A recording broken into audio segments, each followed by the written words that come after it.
해외여행 가서 항공사한테 갑질 당했는데 정부가 외국 회사라 손 못 댑니다 라고 한다면 여러분은 어떠시겠습니까?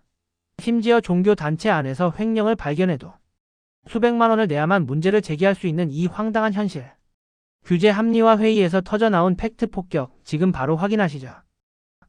우리가 지금 연인원 한 2,500만 명 정도가 우리 국민이 외국에 드나드는 그런 국제화 시대에 살고 있습니다. 근데 그렇게 하다 보니까 항공 관련 사건들, 사고들이 꽤 많습니다. 피해 사례가 발생하는. 피해가 발생하면 당연히 구제가 돼야 될 텐데 구제가 잘 되지 않는 경우들이 많습니다. 특히 외국 항공사들이 그렇습니다. 규정은 있지만은 국내 지사를 두고 있는 항공사들의 경우에도 피해 사례는 현지 문제가 발견한 현지 항공으로 문제를 제기하라고 하는 규정들을 대부분 다 가지고 있습니다. 그리고 어렵게 영어로 또는 다른 특수어로 문제를 제기한다고 하더라도 그것이 언제 해결될지에 대해서는 누구도 알지 못합니다. 전적으로 그분들의 항공사의 손에 달려 있습니다. 이런 문제를 규제개혁위원회로 여러 차례 제기를 했었는데 해결의 기미가 보이질 않습니다. 그러다가 마침 제가 지난달에 이런 일을 직접 경험하는 상황이 발생을 해서 이 문제는 정말 안 되겠다는 상황을 했고 국토교통부의 관계자들을 불러서 이 부분과 관련돼서 해결할 수 있는 방안이 없느냐 질문을 했고, 그리고 국민이 직접 피해를 받고 있는 상황이기 때문에 뭔가 대책이 필요하다는 건의를 했는데 담당자들의 얘기는 외국 항공사들은 저희들이 어떻게 할 수 없습니다라는 얘기였습니다. 이해가 잘 안 되는 얘기였죠. 분명한 피해 사례가 있는데 외국 항공사이기 때문에 손을 댈 수 없다. 그럼 피해를 보는 국민들은 어떻게 해야 되는 것인가? 그래서 이 자리에서 굳이 대통령 주재하시는 회의에서 이 문제에 대해서 많이 말씀하시는 국민의 눈높이에 맞는 대책들이 좀 논의되는 계기가 됐으면 좋겠다 하는 생각 때문에 말씀 하나 드리고요. 두 번째는 조금 조심스러운 얘기입니다. 종교 관련 얘기가 돼가지고요. 주로 요즘엔 기독교 쪽에서 나옵니다만은 세습이나 횡령이나 불륜이나 이런 문제들을 안고 있는 교회들 굉장히 많이 있습니다. 그리고 이런 문제들이 제기된 게 제 기억에는 한 30년 넘는 걸로 기억을 하는데 아직까지도 이것이 해결이 되지 않고 오히려 더 악화되고 있는 상황을 이어가고 있습니다. 살펴보니까 문제 구조가 있습니다. 문제 구조가 있는데 이것 역시 규제개혁위원회로 한번 좀 풀어보겠다고 노력을 하는데 전혀 시도 안 먹히는 문제가 돼서 이거 한번 검토가 필요하다는 생각입니다. 예를 들어 드리겠습니다. 누군가 교회에서 생활하고 있는 종교단체라고 얘기하겠습니다. 선량한 양식을 가지고 있는 신자 한 사람이 문제를 발견합니다.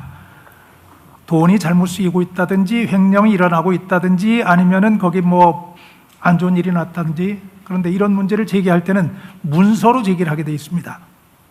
문서를 제기하는데 문서 제기 비용이 100만 원이 들어갑니다. 그러면 문서가 제기되면 그 해당 기관에서는 자기들끼리 위원회를 구성합니다. 위원회를 구성해서는 자기들끼리 문제를 판단하기 때문에 자연스럽게 문제 없음으로 결론을 냅니다. 문제 없음의 결론을 받아든 이 문제를 제기했던 사람은 그러면 다음 단계로 항소를 할 수 있습니다. 그 과정에 다음 단계 가는 데는 200만 원을 또 내게 되어 있습니다. 200만 원을 떼고 그 다음 단계 가면 그 다음 단계는 그 지역에 있는 종교기관들의 대표들이 모인 것이 그 다음 단계입니다. 당연히 거기에서도 문제 없음 결론이 납니다. 100%라고는 제가 자신 못하겠습니다. 대부분 경우 그렇습니다. 그 문제 항변을 해서 다시 다음 단계로 올라가려고 하면은 이번엔 300만 원을 또 내게 되어 있습니다. 이런 말도 안 되는 절차가 계속되는 동안에 문제를 제기했던 사람은 힘들 수밖에 없죠. 그리고는 포기를 하게 되지요.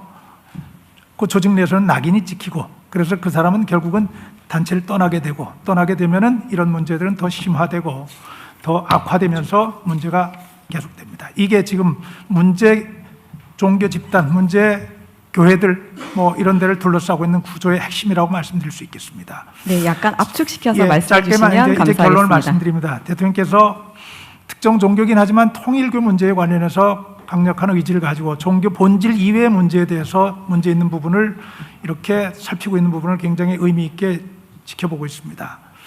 이제 종교 본질의 문제에 대해서는 누구도 얘기를 할 수 없겠지만은 종교 본질을 벗어난 그 본질이 잘못될 수 있도록 유도하고 있는 이런 잘못된 제도들에 대해서는 정부가 신경을 써야 될 단계가 아닌가 싶습니다. 지금 종교 인구가 이건 기독교만의 문제라고 생각하지 않습니다. 네, 2천만 명을 압축시켜서 넘어갑니다. 예, 마무리해 주시면 그래서 고맙습니다. 이런 문제에 대한 대통령님의 관심을 좀 가져주시라는 당부를 드리면서 그리 되면은 많은 문제들이 상당 부분 해결되지 않을까. 또 종교인들에게 주고 있는 네. 비과세 방침 이것을 재정 문제 투명성과 연관만 시키더라도 이런 문제들은 상당 부분 해결될 수 있지 않을까 그렇게 좀 생각을 합니다. 긴 말씀 죄송합니다. 국민의 눈높이에서 보면 이건 규제 완화가 아니라 상식의 회복입니다. 대통령 앞에서 가감없이 터져나온 이 고질적인 문제들, 과연 이번 정부는 정말로 바꿀 수 있을까요? 여러분의 생각은 어떠신지 댓글로 남겨주세요.